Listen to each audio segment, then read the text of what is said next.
प्रत्येक वस्तु अनंत शक्तियों का भंडार हो सकती है,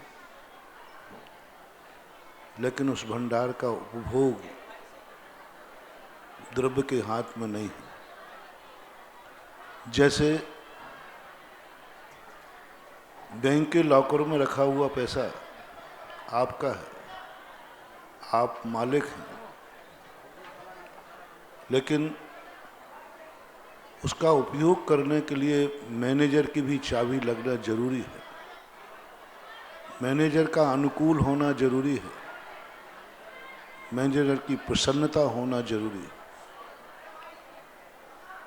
इस सृष्टि का नियम और ये बैंकों का कानून हमें कुछ शिक्षा दे रहा है।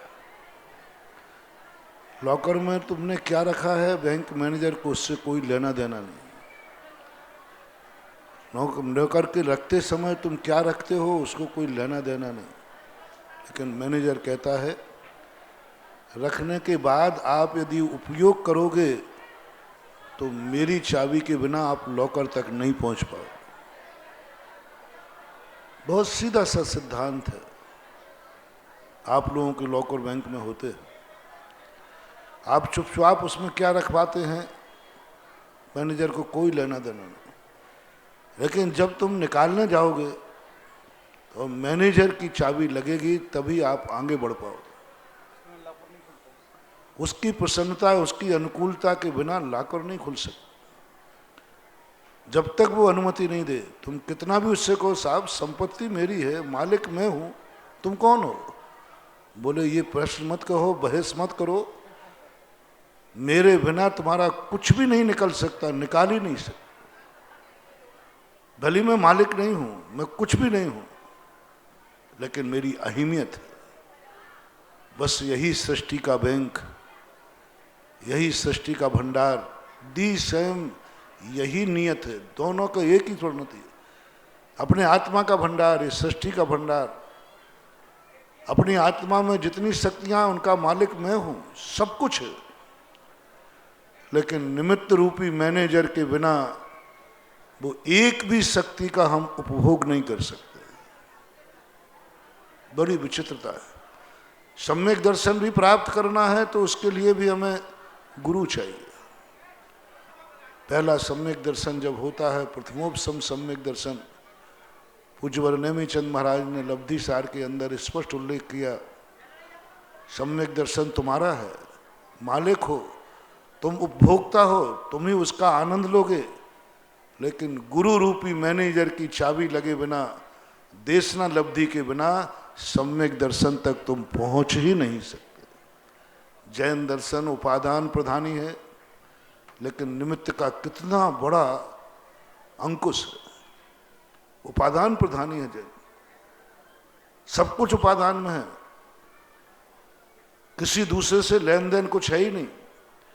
लेकिन जब निमित्त की बात आई तो बोले निमित्त मैनेजर का काम तो करेगा, निमित्त के बिना पहला सम्यक दर्शन नहीं होता।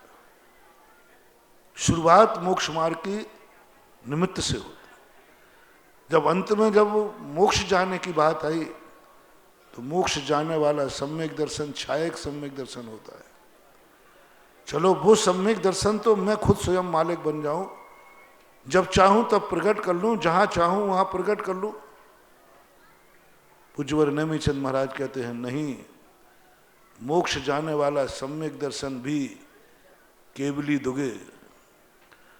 जब तक केवली दुख के चरणों का पादमूल की चाबी नहीं लगेगी, तुम कितने ही तपस्वी बन जाओ, कितने ही मुनि बन जाओ, कितनी साधना कर लो, कितने ही स्वाध्याय कर लो, कुछ भी कर लो आप, जब तक केवली भगवान के परम गुरु के चरणों की चाबी नहीं लगेगी, छायक सम्यक दर्शन तक होना तो दूर, वहां तक पहुंच ही नहीं पाओगे। पहले एनओसी मांगता है छायक सम्यक दर्शन। क्या आपका कोई भगवान है? क्या आपके भगवान के चरणों के प्रति प्रीति है? क्या आप कभी भगवान के चरणों में बैठोगे? ये पुरस्कार भगवान के चरणों में ही मिलता है, बिना प्रीति के। जहां अपन ये कहते हैं एक द्रव्य दूसरे द्रव्य का कुछ नहीं करता, वहीं पर ये पाबंदियां क्यों, ये नियति नियोग क्यों? क्यों कहा कि केवली भगवान? निमित्त की इतनी पराधीनता छायक सम्यक दर्शन के लिए, उनके चरणों के प्रति प्रीति लाओ। अरे जैन दर्शन तो वीतरागी है, लेकिन यहाँ चरम राग परम प्रीति चरणों के प्रति आती है, भगवान के उपदेशों के प्रति आती, तब छायक सम्यक दर्शन।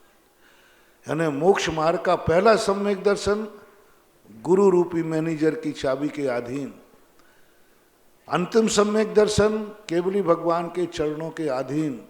First impression is last. पहली पराधीनता और बाद की बात, बीच में तुम घूमते रहो, स्वतंत्र क्या फर्क पड़ने वाला है? ये जो नैमित्तिक दशा है एक बहुत बड़ा रहस्य है कि कितनी भी शक्तियां अपने अंदर हों, निमित्त के बिना किसी भी शक्ति का उपयोग नहीं। जो निमित्त को अकिंचित कर मानते हैं उन्हें ये भगवान के पंच कल्याणकों पर विचार करना चाहिए, सोचना चाहिए। इतनी बड़ी महाशक्ति उपादान का भंडार जिनके पास है, आज भी एक एक पग के लिए, एक एक बात के लिए निमित्त के अधीन हो रहे, एक एक बात के लिए निमित्त के अधीन हो रहे। कल बात कही थी मैंने गर्भ कल्याणक पर, सौधर्मेंद्र जैसा व्यक्ति संदेह को प्राप्त हो रहा है, कहीं कुछ गलत नहीं हो जाए, भगवान में गलत संस्कार नहीं पड़ पाए, 56 कुमारियां लगा दे, 8 कुमारियां लगा दे, क्या डर था? भगवान पर संदेह, भगवान बिगड़ जाएंगे बुरी संगति में, बुरे वातावरण में। अरे भगवान तो वो सोना है जो कितने वर्षों तक कीचड़ में पड़े रहे, उसमें जंग लगने वाली नहीं है। लेकिन सौधर्म संदेह कर रहा है, इस संसार का कीचड़ इतना खतरनाक है कि लोहे को तो छोड़ो, को सोने को ही खा जाए। सोने में जंग आज तक लगी नहीं, लेकिन संदेह हो रहा है सौधर्मेंद्र को संदेह हो रहा है, कहीं जंग लग सकती है, बट्टा लग सकता है, क्योंकि संसार भयंकर कीचड़ है, यहां कुछ भी हो सकता है, कुछ नहीं कह सकेगा। सावधानी रखना, तीर्थंकर के प्रति इतनी सावधानी। कल मैंने बहुत बड़ा संदेश तुम्हें दिया था, पर आपको अपने बच्चों के प्रति कितनी, तीर्थंकर जैसा सोना, जन्म जन्मांतरों का सोना, उसके प्रति इतनी सावधानी, इतने संस्कार, तो आपका बेटा जो आ रहा है आपके घर में, वो तो पेवर लोहा है, लोहा, स्टील भी नहीं है। स्टील में थोड़ा लेट जंग लगती है, स्टील में लगती है, कई जगह मैंने देखी है, स्टील भी नहीं है। सोने चांदी की तो बात दूर रहो, आपका आया हुआ बेटा तो पेवर लोहा है। और आपका घर, आपकी पृथ्वी, आपका ये संसार पेवर शुद्ध कीचड़ है। और कलयुग और है, कलयुग में संसार, घर, सब कुछ कीचड़ है। माता पिता भी इतने पावर नहीं है, भाई बंधु भी इतने पावर नहीं है, ये पृथ्वी भी इतनी पावर नहीं है जितनी चौथे काल में साक्षात। क्योंकि आप लोगों की स्थितियां, इसलिए आप लोगों को तो इतनी सावधानी रखना है, कहीं बेटा जन्मते ही जंग लेकर ना जन्म जाए, जन्म के पहले ही जंग ना लग जाए। बहुत जल्दी जंग लगेगी, तुम्हारा थोड़ा सा परिणाम बिगड़ेगा, बेटे में जंग लग जाएगी। थोड़ा सा घर का वातावरण कोई क्रोध करेगा, बेटे को जंग लग जाएगी, तुरंत जंग लगती है। जो तुम बेटे के प्रति सोचते हो, जो तुम अपने विचार बनते हैं, वो तुरंत ग्रहण करता है। और आज तो गजब हो गई निमित्त की दशा। भगवान तीर्थंकर प्रकृति के बंध के लिए भी माँ की गोद, माँ की कूख खोजना पड़ी, माँ बाप की गोदी में आकर के जन्मना पड़ा। पराधीनता देखो, हमारी आपकी दशा बात अलग है। भगवान को जन्म लेने के लिए, अरे वही स्वर्ग से मोक्ष चले जाते, ज्यादा दूर नहीं थे, ऋषभदेव को तो 12 योजन कुछ प्रमाण जो है सिद्धशिला थी, सिद्धशिला। शर्वार सिद्धि और सिद्धशिला के बीच में 12 योजन का अंतर है, वहीं से मोक्ष जा सकते थे। समझ में नहीं आया इस सृष्टि ने इतना बड़ा राउंड क्यों लगवा दिया, इतना बड़ा चक्कर क्यों लगवा दिया। प्रकृति कहती है संस्कार विहीन आत्मा मोक्ष नहीं जा सकती। स्वयं संस्कारों को लेकर के जो जन्मा है, स्वयं के संस्कार काम नहीं करेंगे। देवता संस्कार विहीन है, उनके बाद जो संस्कार हैं वो नियत ही है, नियोग है, मजबूरियां हैं। कर्म ने उनको ऐसे दे दिया, वो स्वयं पुरुषार्थ नहीं करते। कर्मों ने ऐसा बना दिया उनका दिमाग, तुम चोरी नहीं करोगे, तुम हिंसा नहीं करोगे, तुम झूठ नहीं बोलोगे, तुम कुशील नहीं करोगे, तुम व्यसन नहीं करोगे। ये उनकी देन नहीं है। देवता बड़े जितने भी कुकर्म कर्म भूमि में होते हैं ना, वो देवताओं में नहीं होते। कोई व्यसनी नहीं होता देवता, मांसाहारी नहीं होता कोई देवता, शराबी जुआरी नहीं होता, बहुत अच्छे होते हैं। लेकिन इसमें उनका कोई उपयोग नहीं है। कर्मों ने उनको ऐसा वातावरण बना दिया कि वहां ऐसा वातावरण ही नहीं होता, उनके परिणाम ही बुरे नहीं होते, पर वस्तु पर उनके परिणाम ही नहीं बिगड़ते। कर्मों ने ऐसी माया फिट कर दी है। तो मोक्ष कहता है जो कर्मों के अधीन सदाचार करता हो, कर्मों के अधीन अहिंसा का पालन करता हो, कर्मों के अधीन सत्य बोलता हो, कर्मों के अधीन 5 पापों का त्यागी हो, वो त्याग नहीं कहलाता। वो ऐसे ही त्याग है जैसे एक असाता वेदनी कर्म के उदय के कारण से कोई रस नहीं ले सकता कोई व्यक्ति। डॉक्टर ने मना कर दिया शक्कर नहीं खाओगे, घी नहीं खाओगे, डॉक्टर कहने पर नहीं खा रहा है, लेकिन वो त्याग की कोटि में नहीं आएगा, क्योंकि कर्म की मार से नहीं खा रहा है। जैसे आप लोग कर्म की मार से बहुत सारे त्याग कर देते हैं, ऐसा ही देवता पुण्य रूपी कर्म की मार से बहुत सारे पाप त्याग हो जाते हैं। पुण्य की मार से होते हैं, ये दोनों कर्म हैं। आपको पाप मारता है, अशुभ कर्म मारता है, तुम ये नहीं खा सकोगे, लाभांतराय कर्म का उदय है। सामने व्यंजन रखे हैं, नहीं खा सकते, कर्म मारा। और देवताओं को पुण्य मारता है, ऐसा पुण्य उनको दे देता है, ऐसा पुण्य दे देता है जिससे उनके पाप करने के भाव ही नहीं आते। उनको इतना धन दे देता है कि उनको चोरी का भाव नहीं आता। उनको इतना ज्यादा वैभव दे देता है कि पर वस्तु पर उनकी दृष्टि ही नहीं जाती। ये पुण्य की मार है। पुण्य और पाप त्रियंशों को, मनुष्यों को, नारकियों को अशुभ कर्म की मार से ये पाप नहीं करते। कोई भी नारकी व्यभिचारी नहीं होता, कोई भी नारकी नहीं, क्योंकि नपुंसक वेद है उनका, उनके परिणाम बुरे नहीं होते। कोई नारकी किसी के यहां डाका नहीं डालता, क्योंकि सामने वाले का पास कुछ नहीं है ही नहीं, क्या डाका क्या डालेगा। वातावरण बना दिया, उसके डाके के भाव नहीं होंगे, क्योंकि सामने वाले के पास कुछ है ही नहीं। नारकी लोग बहुत सारे पापों से बचते, कोई जुआ नहीं, कोई शराब नहीं, कोई शराब नहीं पीता नरकों में, कोई गुटखा नहीं खाता नरकों में, मिलता ही नहीं है। कर्मों ने ऐसी, तो कर्म की मार के कारण वे बहुत सारी अकाम निर्जरा करते हैं, उसको गिनती में नहीं लिया। कहीं शास्त्र में नहीं लिखा है ऐसा नारकी सप्त व्यसन के त्यागी होते हैं, त्यागी होते नहीं मिला। तो मैंने कहा सप्त व्यसन करते होंगे, तो कोई नारकी सप्त व्यसन करते पाया नहीं गया। देवों में सप्त व्यसन नहीं होते, करते ही नहीं वो। तो मैंने कहा करते नहीं होंगे, कोई करता होगा, बोले नहीं कोई करते ही नहीं। तो वे सप्त व्यसन के त्यागी हैं, शास्त्रों में नहीं मिला। देवता सप्त व्यसन के त्यागी होते हैं, ऐसा कोई शास्त्रों में उल्लेख नहीं मिला। चरणानुयोग में दोनों के नाम ही नहीं है। यहां एक कौए का मांस त्याग कर दिया, शास्त्रों में नाम भर दिया मातंग का, एक कौवे का मांस त्याग दिया और वे सारे देवता और नारकी मांसाहार नहीं करते। लेकिन मांस त्याग मन से भी नहीं, वचन से भी नहीं, काया से भी नहीं, तो भी किसी देवता का नाम नहीं लिया कि देवता ने मांसाहार से रहित था, उसने अतिशय किया। छोटे छोटे व्यसन त्याग करता है यहां, उसकी जयकार हो जाती।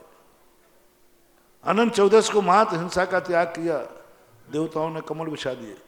देवता जिंदगी में किसी की हिंसा ही नहीं करते, तो भी ऐसी स्थिति नहीं बनती। क्यों? वे पुण्य कर्म की मार से, कर्म ने उनकी बुद्धि बना दी है धार्मिक। मोक्ष मार्ग कहता है, प्रकृति की नियत कहती है मोक्ष का दरवाजा तो वहीं से खुलेगा, चाहे कितना भी चक्कर लगाना पड़े, जहां पर तुम्हें किसी व्यक्ति ने संस्कार दिए हो और तुमने लिए हो। मात वो मनुष्य लोक है। मात एक कर्म भूमि एक ऐसी है जहां पर व्यक्ति को उपादान, कितनी बड़ा उपादान हो, निमित्त के रूप में, गर्भज के बिना मोक्ष नहीं, सम्मूर्छन को मोक्ष नहीं, औपाधिक को मोक्ष नहीं। मात एक गर्भज जो जीव होता है, और गर्भज जीव भी वह है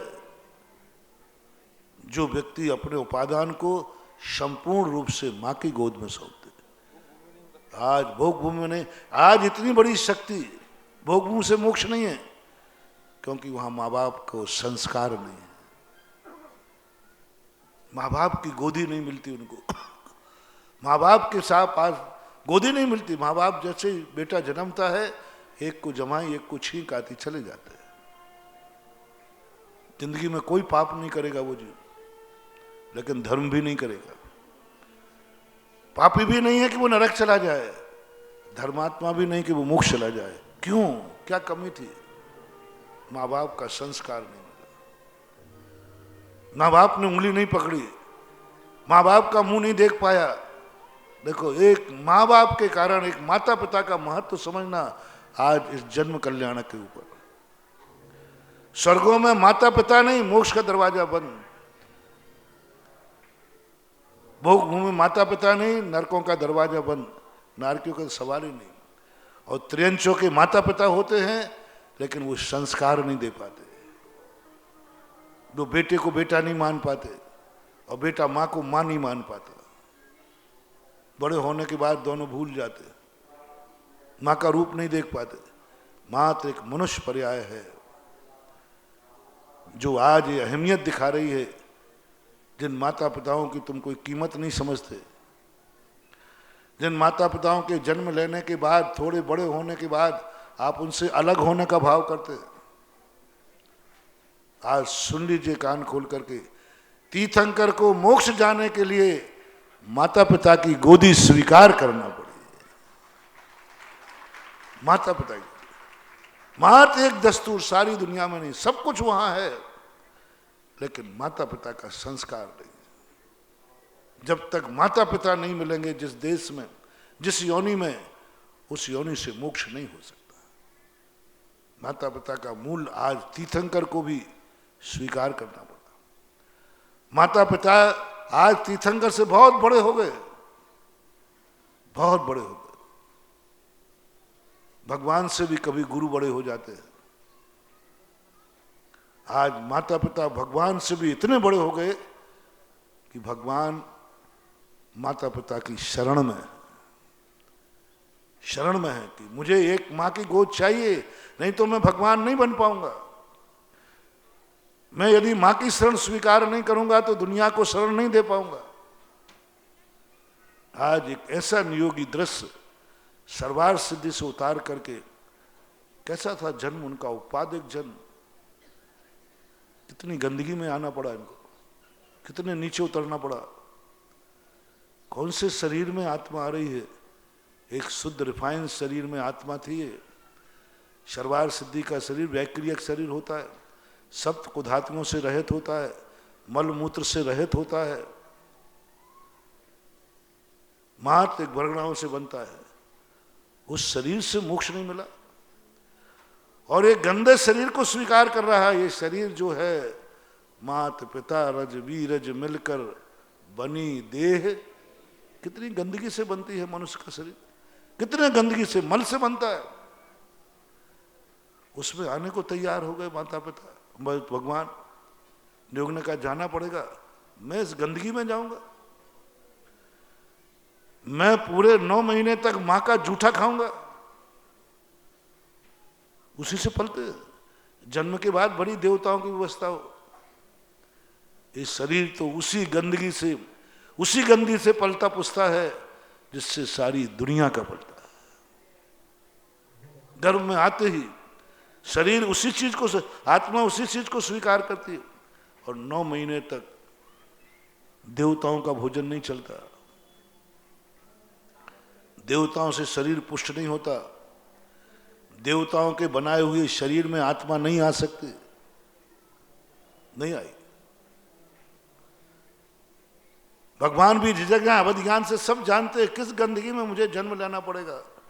प्रकृति कहती है मोक्ष जाना है तो लेना पड़ेगा, जो गंदगी में ही कमल खिलेगा उसी को मोक्ष मिलेगा।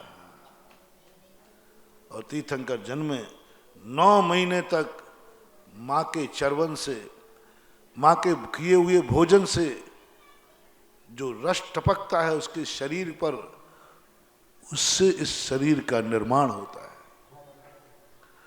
और वो निर्मित शरीर में आत्मा को 9 महीने रहना है, पवित्र आत्मा को, महान पूजनीय आत्मा को, 3 ज्ञान के धारी, मति ज्ञान, शुद्ध ज्ञान और अवध ज्ञान, 3 ज्ञान के धारी। और भविष्य में मोक्ष होना निश्चित है, लेकिन आज उस नैमित्तिक नियत को, अपनी उपादान शक्ति जागृत करना है, तो निमित्त के सामने, भले निमित्त मूल्यवान नहीं है, निमित्त की कोई कीमत नहीं है, निमित्त बहुत सस्ता है, लेकिन निमित्त की अहमियत बहुत बड़ी है। माचिस की काड़ी कोई बड़ी नहीं होती, घी का दीपक महंगा होता है, घी महंगा होता है, माचिस की काड़ी बहुत थोड़ी देर के लिए निमित्त चाहिए, सस्ती होती है, लेकिन अहमियत कितनी है। कल बताया था कि अनंत काल तक भी दीपक स्वयं नहीं जल सकता, और 2 सेकंड के लिए यदि माचिस की काड़ी मिल जाए तो अनंत काल तक के लिए दीपक जल जाता है। अब मैं पूछता हूं यहां पर, उपादान की कीमत ज्यादा है कि निमित्त की? तुम लोग कहते हो ना, एक बहुत अच्छा मुहावरा है, बोले अटके पे भी गधे को भी बाप कहना पड़ता है। तो मैंने कहा भैया दूसरा बाप बना रहे, गधा को क्यों? अरे महाराज जी आप नहीं समझते, यदि अपना काम चलता है तो गधे को भी बाप कहने में कोई आपत्ति नहीं है। आज माचिस की काड़ी उपादान के सामने बाप बन गई। कितनी बड़ी ताकत निमित्त की, देखो मूल्यवान घी महंगा है, सब कुछ है, लेकिन क्या करेगा वो दीपक? उसकी छोटी सी, एक छोटी सी माचिस की काड़ी ने अधीन होना पड़ेगा, और वो माचिस की काड़ी तुम्हें जो दे देगी, अनंत काल तक फिर तुम जलते रहोगे। निमित्त मूल्यवान नहीं होता, लेकिन महत्वपूर्ण होता है।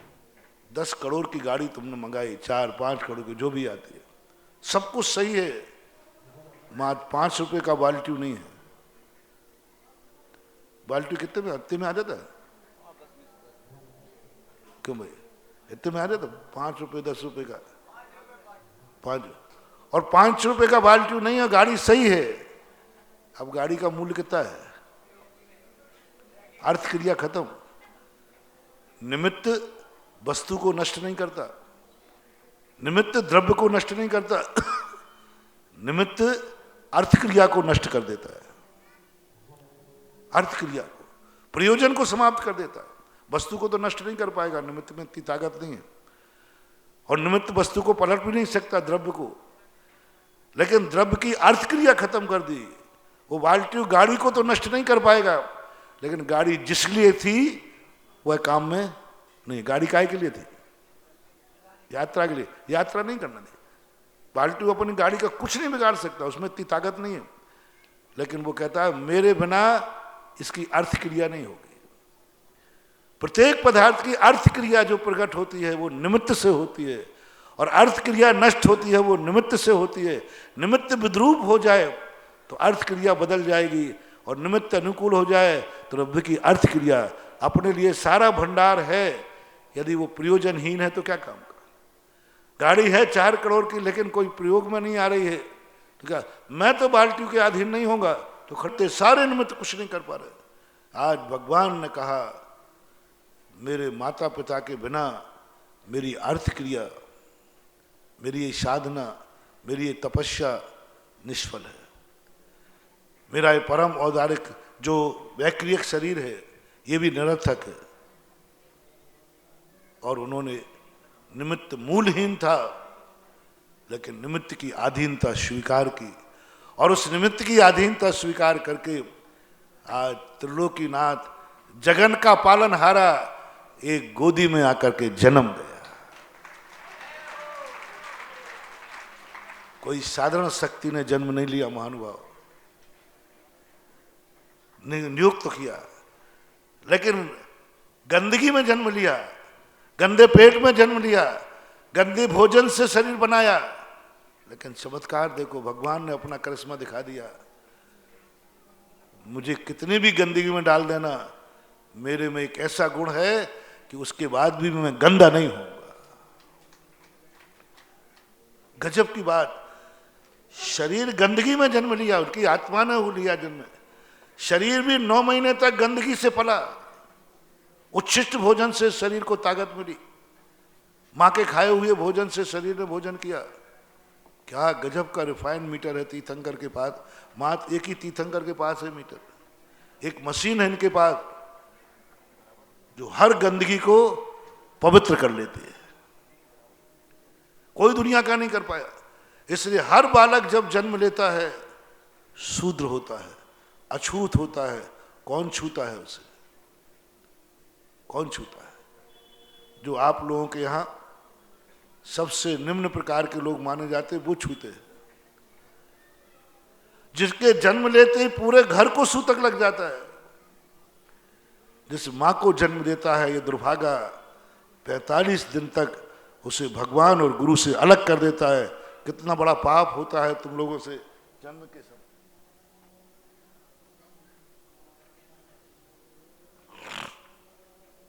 हर बालक जन्म के समय एक बहुत बड़ा पाप करता है कि अपने परम उपकारी माँ बाप को 10 दिन के लिए भगवान से दूर कर देता है। पिता को, पूरे परिवार को, जिस कुटुंब में जन्म लिया, उन्होंने इतने उत्साह से, इतने शौक से अपने घर में जन्म दिया और उसने आते ही घर को अपवित्र कर दिया। आते ही अपवित्र कर दिया। ये सबसे बड़ा अपशकुन यही है। संसारी प्राणियों का सबसे बड़ा जन्म लेते ही अपशकुन क्या है कि उसके आते ही पावन होना चाहिए, पूरे घर को अपावन कर दिया, अशुद्ध कर दिया। इतना शुद्ध कर दिया कि सूतक लग गया। और बेचारी माँ ने, जिसने 9 महीने तक तुझे पाला, सारे कष्ट से, उसको तो बेचारी को 45 दिन के लिए अशुद्ध कर दिया। जिसने अपनी जिंदगी में कभी बिना भगवान के दर्शन पानी नहीं पिया, जन्म से लेकर के, जिसने गुरु के आहार दिए बिना, यदि हैं तो आहार दिए बिना, देखे बिना पानी नहीं पिया, भगवान को अर्घ चढ़ाए बिना पानी नहीं पिया, दुर्भाग्य तूने ऐसे महान नियम लेने वाली मां को भी 45 दिन तक देव साध गुरु से अलग कर दिया। उसके बिना तेरा जन्म होता नहीं, तेरे कारण से। कैसा पाप लेकर तू आया, कैसा अपशगुन करके तू आया कि तेरे आते ही सबका धर्म छूट गया। तेरे आते ही सबका धर्म छूट गया। इससे बड़ा अमंगल और क्या होगा। इसलिए जन्म जरा मृत्यु बनाए। हे भगवान, मैं धर्म करूं या नहीं करूं, मेरे कारण मेरे उपकारियों का धर्म नहीं छूटना चाहिए। मेरे उपकारियों का धर्म नहीं छूटना चाहिए। और आज मां को मैंने धर्म से वंचित कर दिया, सबको धर्म से अलग कर दिया। आते ही अपशगुन, आते ही तुम्हारा मंगलाचरण बिगड़ गया, आते ही तुम्हारे लिए सारे जो मंगल कार्य हो रहे थे, 6 महीने पहले से कल मैंने मंगल कार्य कराए थे, पूजा कराई थी। आपके आने के पहले पूज्य जिनसेन स्वामी ने 6 महीने धार्मिक अनुष्ठान किया, कल विस्तार से बताया था। 9 महीने बेचारी मां तुम्हारे लिए भगवान के सामने पूजा करती रही। 1 महीने में, 2 महीने में, 8वें महीने में, 9वें महीने, सब करती रही। लेकिन रे दुर्भागा, जैसे ही तू जन्मा पूरे घर में धर्म का कार्यक्रम बंद हो गया। 9 6 कितने हो गए? 15 महीने। 15 महीने से तेरे लिए लोग धर्म की क्रियाएं कर रहे हैं, धर्म का अनुष्ठान कर रहे हैं, और जैसे ही तूने जन्म लिया पृथ्वी पर, सबका धर्म कार्य बंद, सब अपावन, सब अशुद्ध, सब में सूतक लग गया। मात्र 45 दिन के पहले सूतक से बाहर नहीं निकल पाते। लेकिन धन्य है एक बालक, धन्य है एक बालक जो वही गंदगी में रहा, उसी गंदगी से जीवन बनाया, शरीर बनाया। लेकिन क्या शक्ति लेकर जन्मा, क्या अतिशय लेकर जन्मा कि जन्मते ही, तीर्थंकर के जन्मते ही पूरे परिवार को सूतक नहीं लगता। कोई परिवार हो, मां को भी 45 दिन का सूतक नहीं होता मां के लिए, कोई सूतक, एक दिन का क्या, एक क्षण का भी सूतक नहीं होता। ये पावनता कहलाती, ये है स्वर्ण। दुनिया जन्म ली, गंदगी में गया, गंदा हो गया, लोहे को जंग लग गया, और भगवान सोने के समान जन्मे, कितने कीचड़ में रहे, लेकिन जब निकले तो सोने के सोने निकले, ना स्वयं अपावन हुए, ना दूसरे को अपावन होने दिया। तीर्थंकरों के यहां कोई सूतक नहीं है, और स्वयं कितना पावन।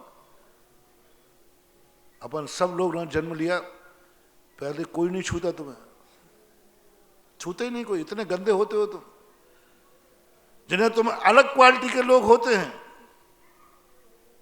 दाय कर्म कौन करता है बच्चे का? अस्पताल में भी सभी नर्सें नहीं करती, कुछ अलग क्वालिटी की होती है। इतने अपावन थे तुम, और आज प्रभु को देखो, इतने पावन कि संसार का सबसे उच्च पद पर बैठने वाला उच्च गोत्री सौधर्म इंद्र और सची खुद उठाने आ गई। जिसकी सची दाई बन जाए, आज तक संसार में ऐसा कोई दूसरा बालक नहीं जन्मा जिसकी सची और सौधर्मेंद्र सबसे ज्यादा प्रशंसनीय है सांसारिक दृष्टि से। तीर्थंकरों को छोड़कर सबसे बड़ा उच्च गोत्र किसका होता है? मुनि अवस्था को छोड़ देना, मुनियों के उच्च गोत्र की सर्वोत्कृष्ट अनुभाग शक्ति होती है, जो उच्च गोत्र के साथ महाव्रत धारण करते हैं। उच्च गोत्र का सबसे बड़ा उदय कब आता है? उच्च गोत्र किसका उदय होता है? सबसे बड़ा अनुभाग किसका होता है उच्च गोत्र का? तो मुनिराज का होता है। और मुनिराज के बाद फिर और उससे बड़ा किसका उच्च गोत्र होता है? अरहंत परमेष्टि का होता है। उत्कृष्ट उच्च गोत्र की शक्ति जाकर के 13वें गुण स्थान में सर्वोत्कृष्ट अनुभाग उदय में होता है। सर्वोत्कृष्ट, जो इतना उच्च गोत्र उदय में ला देता है कि उनका कण कण शरीर का रोम रोम पूज्य हो जाता है, ऐसा उच्च गोत्र। लेकिन चौथे गुण स्थान में सबसे बड़ा उच्च गोत्र किसका होता है? सौधर्मेंद्र का। 3 लोक का अधिपति माना जाता है सांसारिक दृष्टि, स्वर्गों का तो है ही। 16वें स्वर्ग से भी ज्यादा उच्च गोत्र की अनुभाग शक्ति सौधर्मेंद्र की होती है। अन्य इंद्राणियों की अपेक्षा सौधर्म इंद्राणी का उच्च गोत्र सबसे पुष्ट और प्रबल होता है। एक और ऐसी उसी भाव में मोक्ष, एक भाव के बाद मोक्ष जाने वाली ऐसी शक्ति उस बालक को उठा ली बिना नहाए। बिना नहाए, कोई नहाए ही नहीं, बच्चे को पहले पानी डालते, सटक से डाल देते, थोड़ा सा सीधा उठा लिया। ऐसा निर्मल बालक, इस बालक के ऊपर कोई जर नहीं आई। जर तो थी, जो ऊपर एक चमड़ी होती है, झिल्ली, वो नहीं आई। झिल्ली तो थी, लेकिन देवों ने वहीं गायब कर दिया।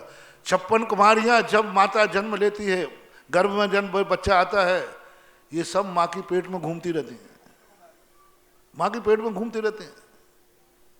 ये अपनी विक्रिया बनाकर माँ के पेट के अंदर घुस जाती हैं और बालक का निरीक्षण करती रहती है। जब जन्म लेता है 56 कुमारियों में से कोई कुमारी उनके गर्भ में चली जाती है अंदर, और वो पूरे बालक को साफ सूफ कर करके बाहर जन्म देती है, क्योंकि देवता अणु बराबर भी अपना शरीर धारण, सूक्ष्म, अपन को पता नहीं चलता, माँ को महसूस नहीं होगा कि कौन मेरे गर्भ में चला गया, लेकिन वो करते हैं। ऐसी स्थिति में इतना पावन बालक कि सौधर्म इंद्र रानी उसको छू लिया, उठा लिया, उठाते ही अपने जीवन को धन्य मान रहे हैं। सबसे उच्च गोत्री सबसे निम्न दशा को प्राप्त कर रहा है। इसका अर्थ है तीर्थंकर इतने सब कुछ होने के बावजूद भी उनकी कला थी, उनका पुण्य था कि ना वो तो स्वयं अशुद्ध हुए, ना पूरे कुटुंब को अशुद्ध किया। इसी से अंदाज लगा सकते हैं आज तीर्थंकर का पहला नहुन बहुत गंदा होता है। मैंने कहा ना, निम्न लोग करते हैं, उस गंदगी को पानी को देखने लायक नहीं होता। और आज भी बालक बिना नहाए जा रहा है मेरू पर्वत पर, बिना नहाए, कुछ भी नहीं नहाया, अभी तो माने उसके बेचारे के दर्शन ही नहीं हो पाए, अच्छे से देख भी नहीं पाए। एक 48 मिनट के अंदर अंदर ये सब कुछ घटित हो गया। एक मुहूर्त प्रमाण कहा है।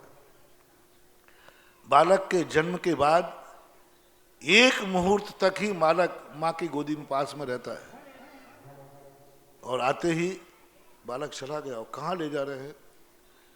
अकृत्रिम चैत्यालय, वहां पांडुक वन में,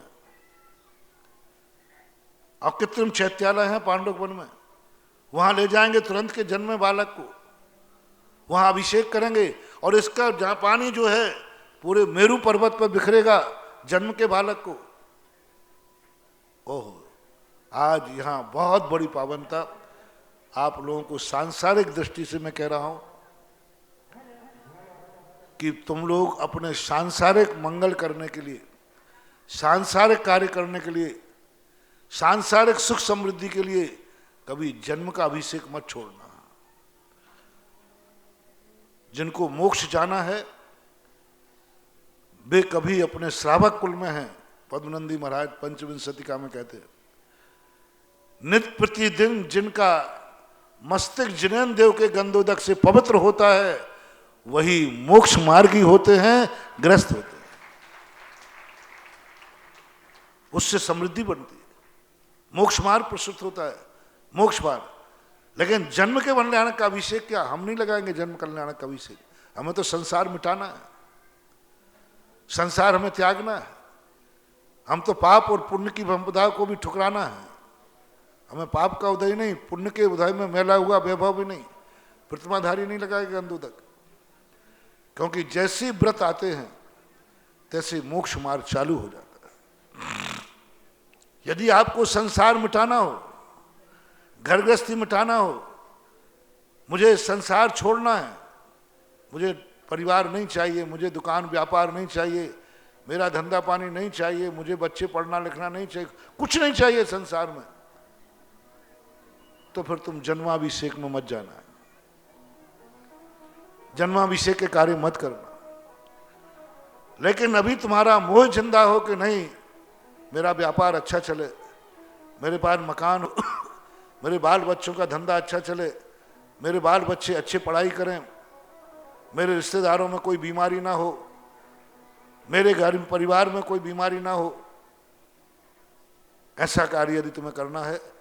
कितने लोग हैं जो अपना घर मिटाना चाहते हैं, संसार मिटाना चाहते हैं, और परिवार से किसी को कोई मतलब नहीं, कोई मतलब नहीं। एक आध कोई निकल आएगा, आप लोग क्या चाहते हैं? परिवार का बड़ा दानो पिया जी, नहीं नहीं बीतरागी बनो तुम तो। हाँ नहीं महाराज, वो छोकरे हैं ना, 2 दिन आप समझो बात करा दें, सब चाहते हैं। तो संसार का वैभव, अपने घर की निरोगता, अपने व्यापार की समृद्धि, अपने संसार का वैभव बढ़ाना है तो महानुभाव जन्म कल्याणक का अभिषेक कभी नहीं छोड़ना।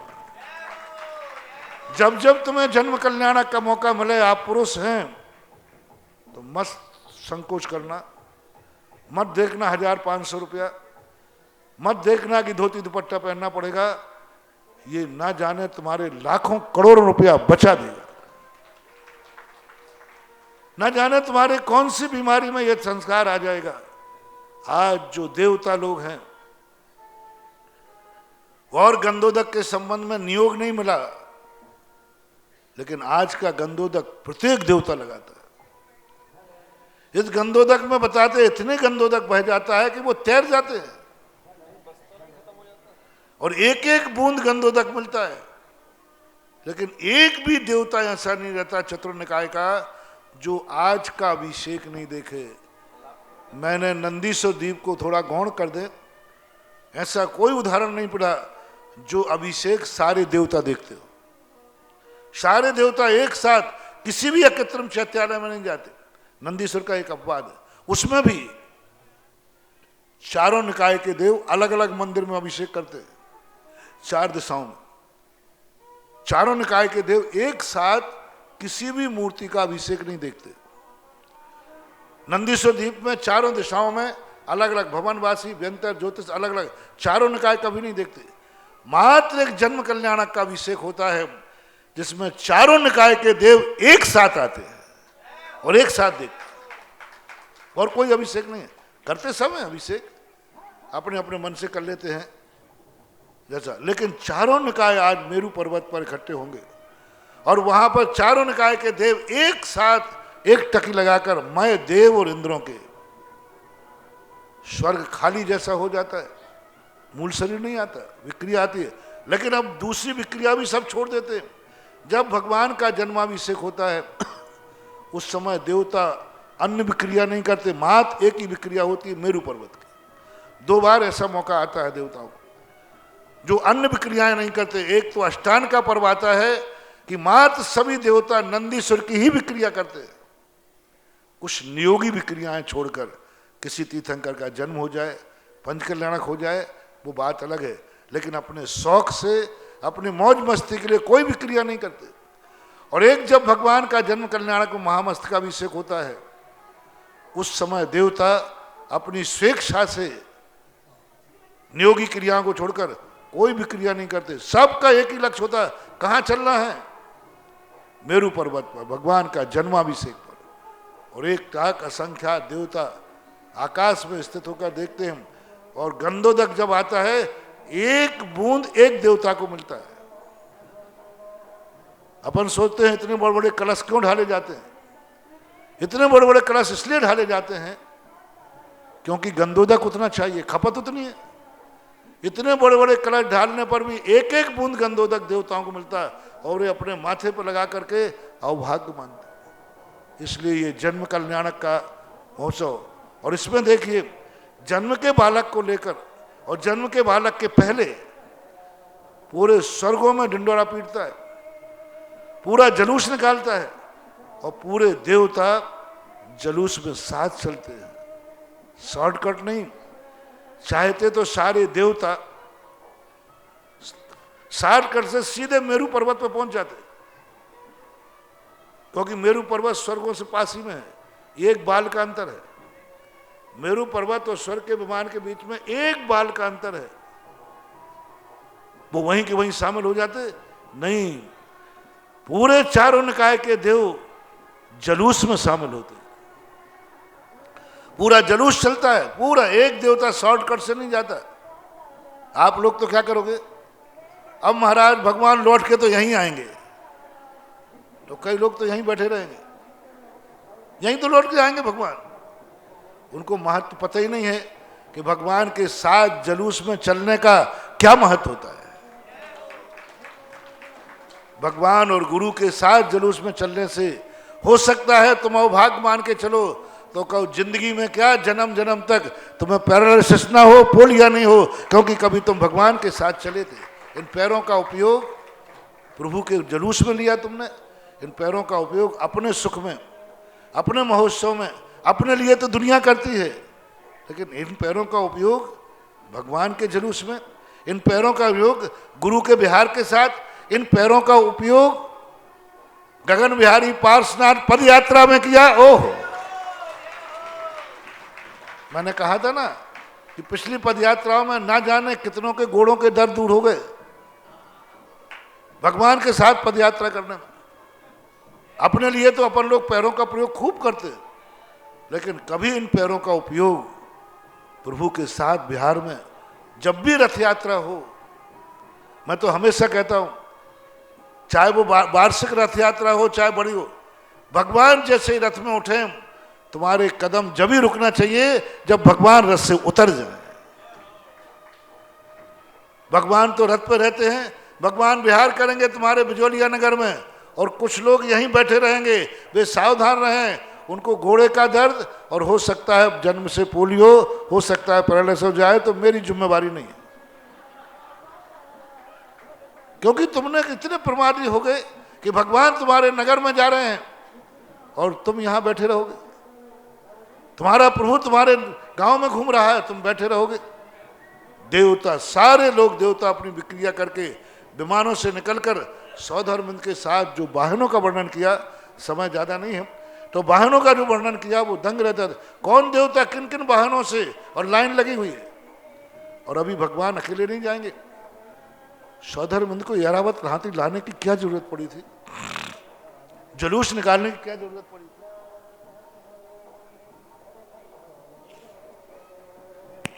एक क्षण मात्र में आंख बंद करता, अयोध्या में आ जाता चुपचाप, और चुपचाप ले जाना तो चुपचाप उठा के ले जाता। 1,00,000 योजन प्रमाण ऐरावत हाथी की रचना की, उसको आकाश में छोड़ के आया था, और हाथी नीचे अयोध्या में उतरते उतरते छोटा हो जाता है। एक और सारे देवता बाहर खड़े हैं, पूरे देवता, पूरा देव परिक्रम बाहर खड़ा है लाइन से, और जब जाएगा तो यहां से जुलूस के साथ, चाहता तो यूं उठा करके ले जाता सीधा मेरू पर्वत पर और नहा के चुपचाप बैठा लेता, नहीं, प्रभावना के साथ, जुलूस के साथ, यहां से जैसे भगवान को ले जाएगा मेरू पर्वत की 3 प्रदक्षिणाएं लगाएगा, पूरा जुलूस लगाएगा। और 1,00,000 योजन का अर्थ है कि हाथी जब चलेगा मेरू पर्वत की तो ये सीधा लवण समुद्र के ऊपर से गुजरेगा, क्योंकि मेरू पर्वत एक तरफ 50,000 योजन, 45,000 योजन है बस, मेरू बीच में 10,000 का, इधर 45, इधर 45, टोटल 1,00,000।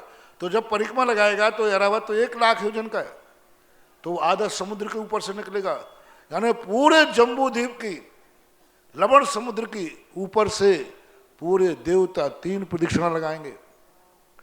और बहुत बड़ी इस सम्यक दर्शन, इस वैभव को देखकर देवों के अंदर सम्यक दर्शन की एक महिमा में आया, उत्पत्ति के निमित्त में जिन बिंब महिमा।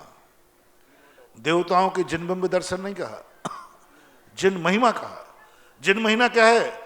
भगवान जिनेन्द्र देव का ये जन्म कल्याणक जिन महिमा है, पंच कल्याणक जिन महिमा है।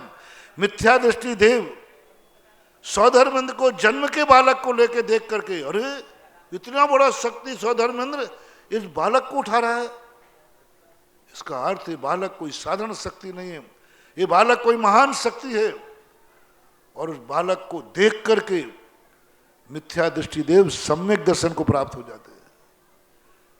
ये जो जन्माभिषेक का जुलूस है, ये सम्यक दर्शन का निमित्त है, कारण है, ये मात्र क्रिया नहीं है। इसलिए आप लोगों को 2 बातें आपको मैंने भगवान की महिमा के संबंध बताई, आप जुलूस को छोड़ना मत।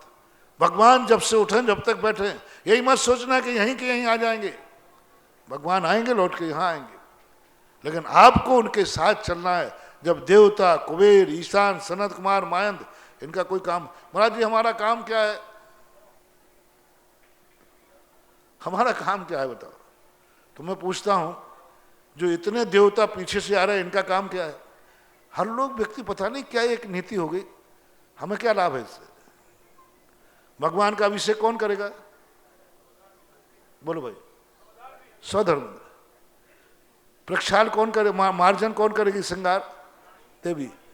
तो फिर सारी देवियां कहें हम क्या मक्खी मंगाएंगे? नहीं जाना, हमारा क्या काम? 3-4 लोगों का नियोग होता है, ऐसा उल्लेख किया है जिनसेन स्वामी ने, कि एक और सौधर्मंद का सिंहासन है, एक और ईशानंद का सिंहासन है जो छत्र लगाता है। सनत कुमार महंत चवर डोलते हैं, से सिंध क्या करते हैं? जय जयकार करे हैं। अरे तुम्हें क्या मामला? सौधर्मेंद्र अभिषेक करके पुण्य कमाता है, उतना ही पुण्य अन्य देवता जयकार बोल के कमाते हैं, ध्यान रखें। मत समझना है कि हमें तो जय बोलना है, काय के लिए जाए, हमारा तो कोई काम है नहीं। ये इतनी दुर्गंध बैठ गई है हर व्यक्ति को, अपना क्या काम है, ये तो कमेटियों का काम है, अपना क्या काम है, ये तो फलाने का काम है, हमें वहां क्या मिलने वाला है। ये गंदगी ही तुम्हारी जिंदगी का नाश करती है। अपना तो कोई काम है नहीं, अपन को तो पीछे पीछे डोलना है, डोलना क्या बोलो, और कोई शब्द हो तो बता दो भाई। सारी क्रिया स्वधर्म की बनेगी, उसकी पूछ होगी, उसकी जय जयकार, हमें तो पीछे पीछे डोलना है, डोलना है। हाँ, लोटे डोल डोल के घूमते रहना तुम जिंदगी भर ही। भगवान के साथ अरे बंधु, स्वधर्म सब कुछ करेगा, लेकिन भी असंख्यात देवता मात पीछे पीछे चलते, कोई काम नहीं उनका, कोई काम नहीं उनका। नहीं, इस महोत्सव में भगवान के पीछे पीछे चलना भी मेरा अवभाग्य है, भगवान की शोभा बढ़ाना भी अवभाग्य है। और वे सारे असंख्यात देवता अयोध्या के आकाश में खड़े हैं चारों तरफ से और इंतजार कर रहे हैं प्रभु कब आए और मैं उनके साथ चल करके विहार करूं। दूसरी बात जो अभिषेक की बात कही, जिनके घरों में अपना गंधोदक जो नहीं आए हो, गंधोदक घर ले जाओ, नहीं आए हो अस्पताल ले जाओ, नहीं आए हो अपने ब्याह जी रिश्तेदारों को भेजो। आपसे संबंधित जितने ग्रस्त हैं, आज का गंधोदक लगाए बिना आपका कोई परिवार का सदस्य रहना नहीं चाहिए। यदि कहीं बाहर रहते हैं आपके लोग, तो वहां 24 घंटे के अंदर एक गंधोदक भेजो, गर्म पानी से किया जाता है, 24 घंटे तक गंधोदक भेजो। देखो इसका कितना बड़ा चमत्कार होता है, कितना बड़ा तीसरा, उस आत्मा उस शरीर पे से ये जल आएगा जिस शरीर को 9 महीने की गंदगी भी अपावन नहीं बना पाई। उस शरीर की पावनता कितनी है, उसको स्पर्श करे। और 10 अतिशयों से युक्त है ये शरीर, चमत्कारों से युक्त है। समय होगा कभी और देखेंगे आगे, ऐसी ऐसी शक्तियां हैं। तो आज जो जन्म कल्याणक की जो बात है, भगवान का एक अत्यंत एक स्वर्णमयी कीचड़ में भी उन्होंने आज अपनी पवित्रता का ऐलान कर दिया कि मैं ऐसी शक्ति लेके आया हूं कि हे प्रकृति, तेरी नियत है कि मुझे कीचड़ में जन्म लेना पड़ेगा, तो मेरी भी नियत है कि मैं अपने जीवन को गंदा नहीं होने दूंगा। प्रकृति की नियत को स्वीकार कर लिया। जल से भिन्न कमल, कादे में हेम अमल। प्रकृति की नियत को चुनौती है। प्रकृति ने कहा कि गंदगी में तुम्हें आना पड़ेगा, तो सब गंदे हो जाते हैं। लेकिन भगवान ने कहा तुम्हारी चुनौती मुझे स्वीकार है, लेकिन गंदा होना तो तुम्हारी चुनौती नहीं है। बोले नहीं, तो मैं ऐसी शक्ति लेके आता हूं कि ना मेरे आने से किसी को सूतक लगेगा, ना कोई अशुद्ध होगा और ना मैं अशुद्ध होऊंगा, और बल्कि मैं इतना पावन और शुद्ध होऊंगा कि लोग गंधोदक मानेंगे।